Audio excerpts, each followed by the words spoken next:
Hello viewers स्वागत करछु आपनको नवा गोटे वीडियो रे। आज ब्लॉग रे हमें देखमा खाइबाटा मीना बाजार रे खाइबाटा कोन आसी जे नोडा सेटा रे वीडियो रे देखमा। तो चलो स्टार्ट करना। तो मैं अछि एटा मीना बाजार भितरे। एटा देखो गेट रो बाहर ही केते भीड़ छै, बहुत भीड़ है मीना बाजार रे। तो चलो हम जिम्मे मीना बाजार रो की सेटा देखियो। तो रेटिंग अछि हम रेडी करते तो चकाचक अछि अखबार देखता हूँ और मैं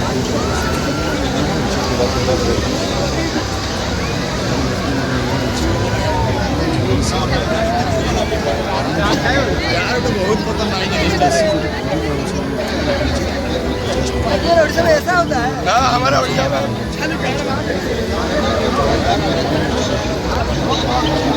Buy one, get one free. Buy one, get one free. গোটাই কিনলে গোটাই free. Buy one, get one free. Buy one, get one free.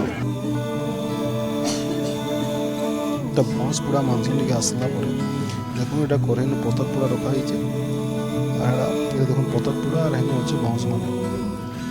तो बाँसपुरा लगा इनो देखो दे दो छन ओइटा ओडी को रखी के दिसन एटा बाँसपुरा रखी दिसन बाहर कोला पर ये देखो पुरना सब रखी दिसन। तो एटा हला बाँसपुरा मांस जेंटा कि नउजे 100 टका और 10 पीस दिसी। तो जिमा आदि पूरी मांस निके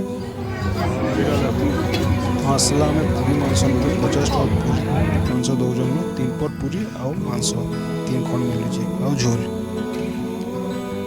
तो ये थिला हमर छोट गोटे वीडियो भल लगे वीडियो को लाइक करबे, चैनल नुआ यदि आसी चैनल के सब्सक्राइब कर।